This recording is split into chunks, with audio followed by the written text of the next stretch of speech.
नमस्कार, स्वागत है आप सभी का। मैं हूं आपके साथ कुमार कुणाल धीरज। खबरों की शुरुआत इस वक्त की बड़ी खबर से करते हैं, जहां उत्तर प्रदेश के मुख्यमंत्री योगी आदित्यनाथ ने अंसल ग्रुप के खिलाफ इस पूरे मामले का संज्ञान लेते हुए एफआईआर दर्ज करने के तत्काल आदेश दिए हैं।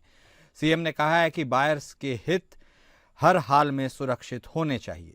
इस मामले में दोषियों के खिलाफ कठोर कार्रवाई की जानी चाहिए।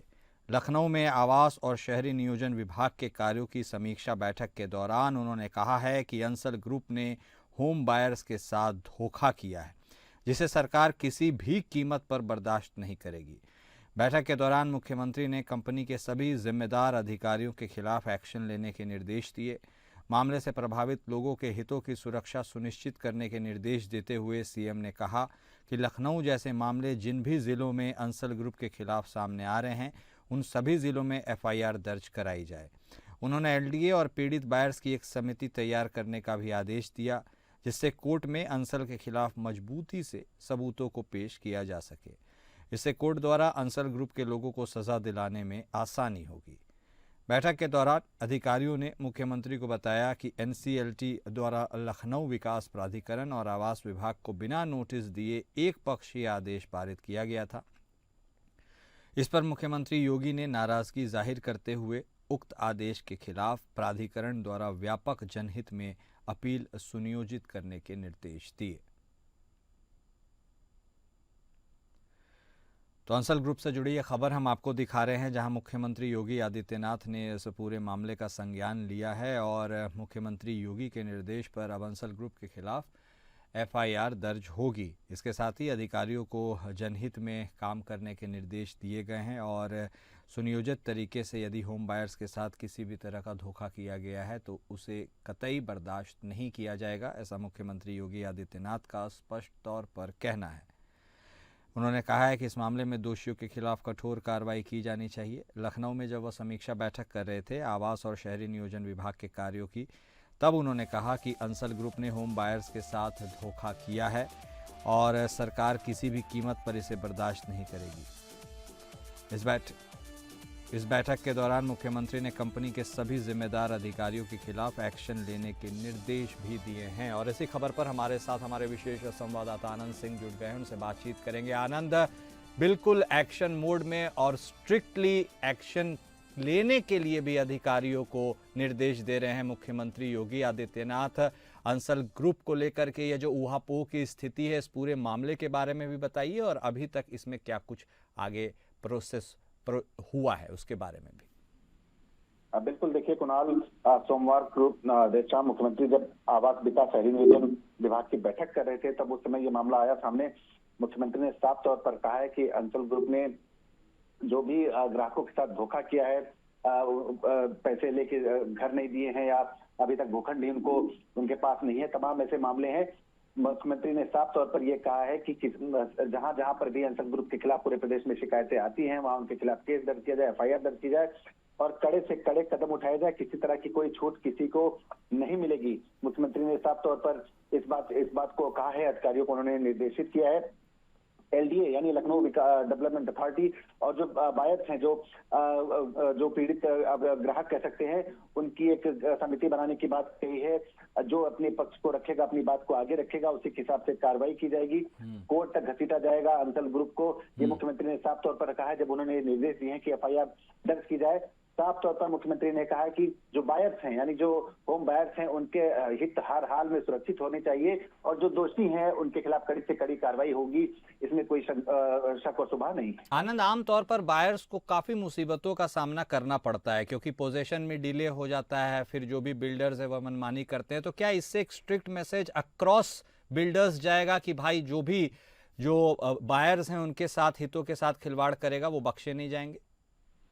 बिल्कुल, देखिए कुणाल, ये जो बिल्डर्स की मनमानी थी, इसी को देखते हुए अगर आपको ध्यान हो तो रेरा नया कानून लाया गया था, जिसमें तमाम नियम और शर्तें बनाई गई थी। बावजूद इसके अक्सर ये देखा जाता है कि बिल्डर्स अपनी मनमानी करते हैं, कुछ न कुछ नियम कानूनों में पेच निकालते रहते हैं। और यही वजह है कि जब मुख्यमंत्री ने कल अंसल ग्रुप के खिलाफ ये बड़ा निर्देश दिया है अधिकारियों को, तो जाहिर सी बात है एक स्पष्ट मैसेज कम से कम उत्तर प्रदेश की जो बिल्डर्स हैं और जो ग्राहक हैं उनके बीच एक स्पष्ट मैसेज जाएगा कि सरकार किसी तरह की हिला हवाली, धोखाधड़ी के मामले में करने वाली नहीं है। और कोई भी हो, चाहे वो रसूख वाला हो या पहुंच वाला हो, सरकार की निगाह सब पर है। किसी को छोड़ा बख्शा नहीं जाएगा जो नियम कानून की धज्जियां उड़ाएगा। बिल्कुल, बहुत शुक्रिया आनंद आपका हमारे साथ जुड़ने के लिए, विस्तार से तमाम बातचीत करने के लिए।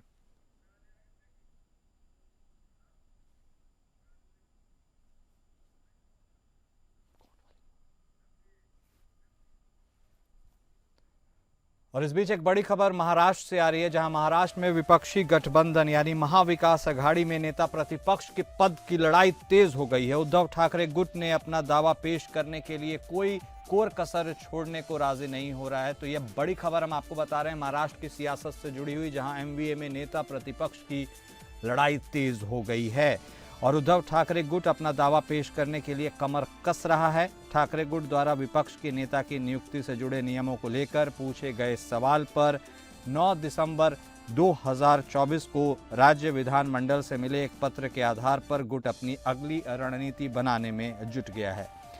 तो यह बड़ी खबर हम आपको बता रहे हैं महाराष्ट्र से जुड़ी हुई, जहां अब नेता प्रतिपक्ष कौन होगा इसको लेकर एमवीए में खींचतान बढ़ गई है। उद्धव ठाकरे इस मौके को गंवाना नहीं चाहते और इसलिए उनका गुट पूरे जोर शोर के साथ आगे अपनी बातों को पिच कर रहा है। विधानमंडल सचिवालय से मिले जवाब के अनुसार अब यह पूरी कवायद आगे बढ़ेगी और इसी बीच हमारे साथ हमारे संवाददाता सरबजीत सोनी जुड़ गए हैं, उनसे बातचीत करेंगे। सरबजीत, तो देखिए, एक तो बहुत ही निराशाजनक प्रदर्शन हुआ था एमवीए के विधानसभा चुनाव में और अब उस निराशाजनक प्रदर्शन के बाद अब इस तरह की खींचतान, ये पूरा मैटर क्या है? किसके उम्मीदवार को नेता प्रतिपक्ष बनने के ज़्यादा चांस हैं, गुंजाइश है और अभी कैसी लॉबिंग चल रही है? जिस तरह से नेता विपक्ष को लेकर अधिवेशन की जो शुरुआत है वो हो चुकी है। अब नेता विपक्ष के चुनाव के लिए अब दांव पे शुरू कर दिया गया है। जिस तरह से अभी उद्धव ठाकरे की गठ के जो नेता हैं वो भी विपक्ष में अब पूरी तरह से अपनी भूमिका निभाने के लिए प्रयास कर रहे हैं। हालांकि पहले जब विपक्ष के जो नेता थे अंबरदास दानवे, वो शिवसेना से जो है रख सकते थे, शिवसेना उद्धव बालासाहेब ठाकरे से, लेकिन इस बार भी पूरी तरह से कोशिश है कि जो विपक्ष का जो पद है वो उद्धव ठाकरे को ही मिले। हालांकि इसमें अभी भी खींचतान की जो दौर है वो शुरू है। ठीक है, शुक्रिया सरबजीत आपका हमारे साथ बातचीत करने के लिए। तो एमवीए में शिवसेना यूबीटी के विधायक सबसे ज्यादा है और इस हिसाब से वो अपनी मांग जायज तौर पर आगे बढ़ा रहे हैं। उस बीच अगली बड़ी खबर बिहार विधानसभा से जुड़ी हुई, जहां बिहार विधानसभा के बजट सत्र का आज तीसरा दिन है और इसमें सरकार द्वारा 6 महत्वपूर्ण नियमावलियों को सदन में पेश किया जाएगा। तो ये बड़ी खबर आपको बता रहे हैं बिहार विधानसभा से जुड़ी हुई, जहां बजट सत्र का आज तीसरा दिन है। 6 महत्वपूर्ण नियमावलियों को सदन में प्रस्तुत किया जाएगा। कार्यवाही की शुरुआत प्रश्नोत्तर काल से होगी, जिसके बाद ध्यानाकर्षण और विभिन्न विभागों की रिपोर्ट प्रस्तुत की जाएगी। वाणिज्य कर विभाग के प्रभारी मंत्री सम्राट चौधरी बिहार में जीएसटी रिपोर्ट और उससे रिलेटेड जो भी डॉक्यूमेंट्स हैं उसे सदन में पेश करेंगे। इसके बाद जल संसाधन मंत्री विजय चौधरी द्वारा बांधों की सुरक्षा रिपोर्ट प्रस्तुत की जाएगी। इसके अलावा वित्तीय वर्ष 23-24 के वार्षिक प्रतिवेदन की हिंदी और अंग्रेजी प्रति सदन में रखी जाएगी। समाज कल्याण मंत्री मदन सहनी वित्तीय वर्ष 2022-23 और 23-24 की सालाना प्रतिवेदन रिपोर्ट सदन के पटल पर रखेंगे। हमारे साथ हमारे संवाददाता मोहम्मद दानिश जुड़ गए हैं, उनसे बातचीत करेंगे। दानिश, तो लगातार कल हमने देखा है कि बिहार विधानसभा में बजट पेश किया गया और ऐसे में यह पूरा बजट सत्र और आज उसका तीसरा दिन, क्या क्या इम्पोर्टेंट होने वाला है? क्योंकि कई रिपोर्ट्स भी प्रस्तुत किए जाने हैं और वाणिज्य कर विभाग की बात हो, जल संसाधन विभाग की बात हो, ऐसे में आज का दिन कैसा रहने वाला है? देखिए कुणाल, आज सबसे पहली बात है, आज तीसरा दिन है विधानसभा के बजट सत्र का और सबसे पहली बात है कि जो कल नेता प्रतिपक्ष तेजस्वी यादव ने भी बहुत से आरोप लगाए थे कि ये जो है योजना जितने बताए गए उसको जमीनी स्तर पर लाया जाए। साथ में उन्होंने ये डिमांड किया था और विधान परिषद में भी ये आरजेडी के सीनियर नेता राबड़ी देवी ने बोला था, पूर्व मुख्यमंत्री, कि जो महिलाओं के लिए 2500 का ये वो सब भी दिया जाए और साल में जो है क्या कहते हैं कि जो बिजली बिल है जो और राज्य में बिजली बिल माफ किया जा रहा है वो सब भी दिया जाए बिहार के निवासी को। और अगर आज नगर विकास आवास का भी रिपोर्ट जारी किया जा सकता है। ठीक है, बहुत धन्यवाद आपका दानिश हमारे साथ जुड़ने के लिए और जानकारी देने के लिए।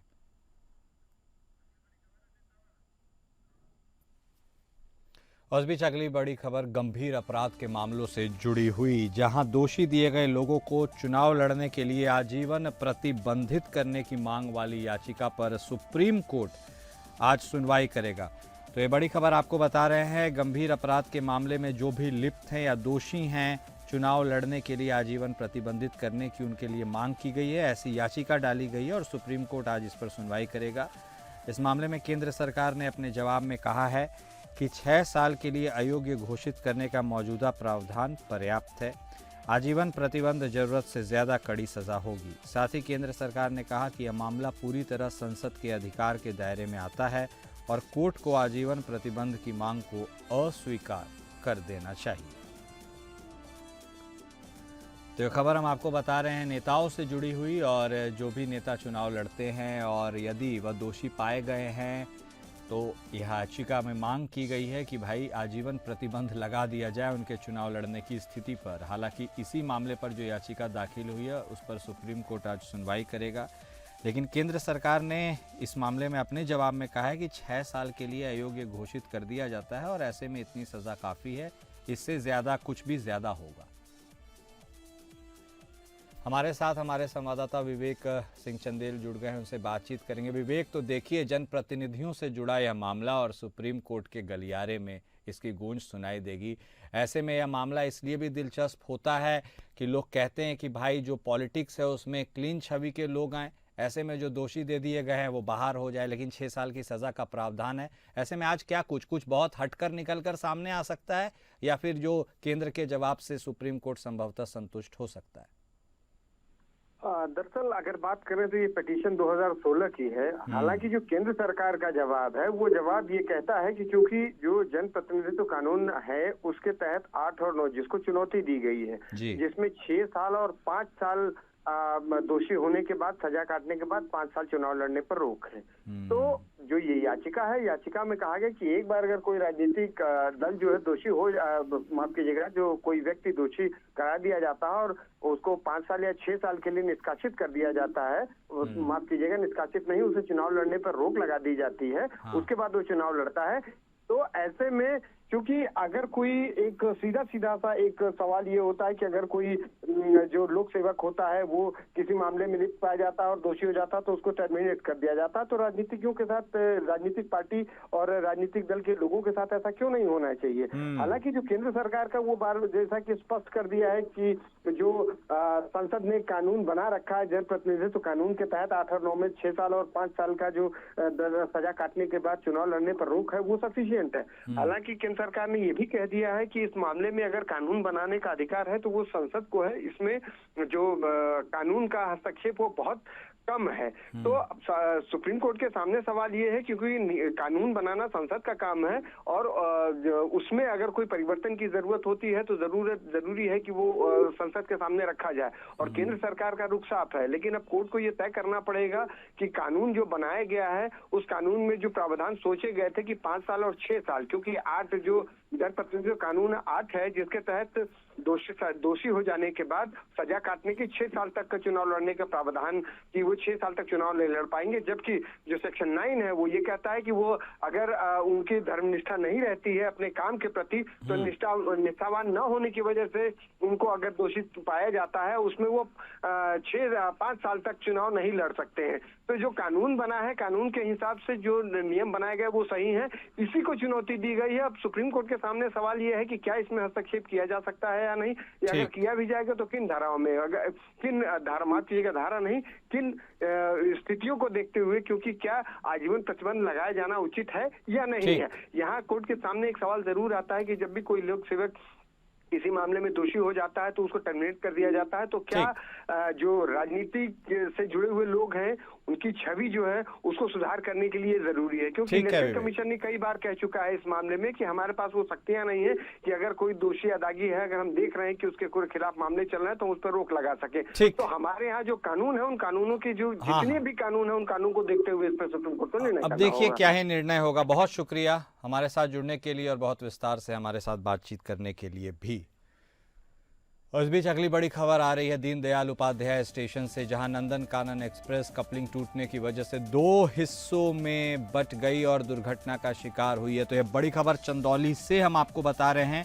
नंदन कानन एक्सप्रेस दुर्घटना की शिकार हुई। आनंद विहार से पुरी जा रही थी यह ट्रेन और दुर्घटना का शिकार हो गई। दीनदयाल उपाध्याय जंक्शन, जो पहले मुगल सराय जंक्शन कहलाता था, वहां से खुलने के कुछ ही देर बाद यह ट्रेन 2 हिस्सों में बंट गई। ट्रेन की स्लीपर S4 बॉगी का कपलिंग टूट गया और इसके बाद यह पूरी की पूरी ट्रेन 2 भागों में यानी 2 हिस्सों में बंट गई।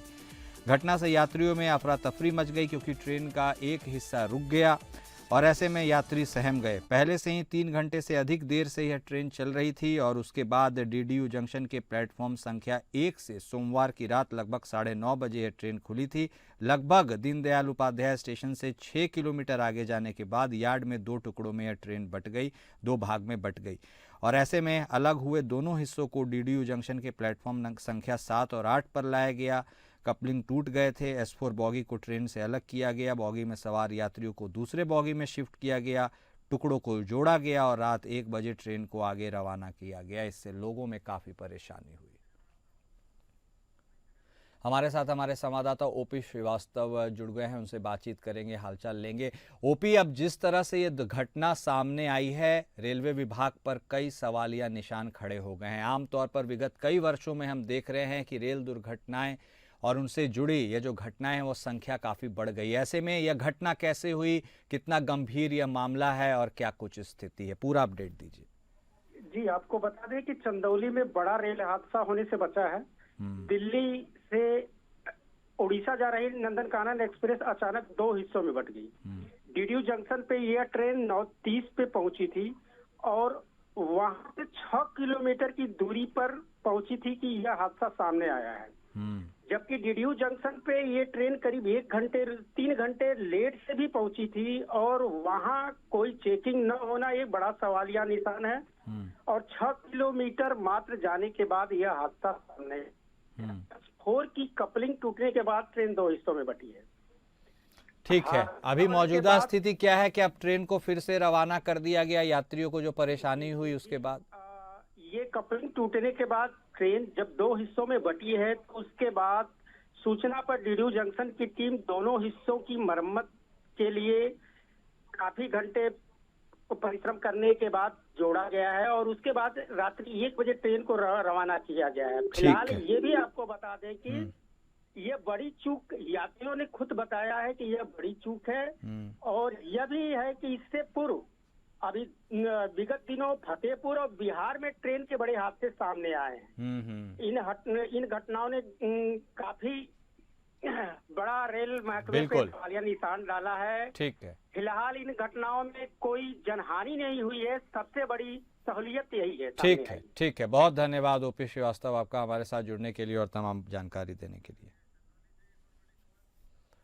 और इस बीच यूपी के चंदौली से एक और बड़ी खबर आ रही है, जहां डिपार्टमेंटल परीक्षा, जी हां, रेलवे के डिपार्टमेंटल परीक्षा को लेकर CBI की एक छापेमारी हुई है। लखनऊ से आई CBI की टीम ने यह छापेमारी की है। तो यह बड़ी खबर आपको बता रहे हैं, रेलवे के डिपार्टमेंटल परीक्षा को लेकर CBI के द्वारा की गई छापेमारी से जुड़ी हुई, जहां CBI ने DDU रेल मंडल में छापेमारी की और उसके बाद वहां हड़कंप मच गया और यह निकलकर सामने आया है कि छापेमारी के दौरान डिपार्टमेंटल परीक्षा के पेपर को सॉल्व करते हुए लोको पायलट पकड़े गए। CBI के डिप्टी SP के नेतृत्व में 1 दर्जन से अधिक अधिकारियों ने छापेमारी की।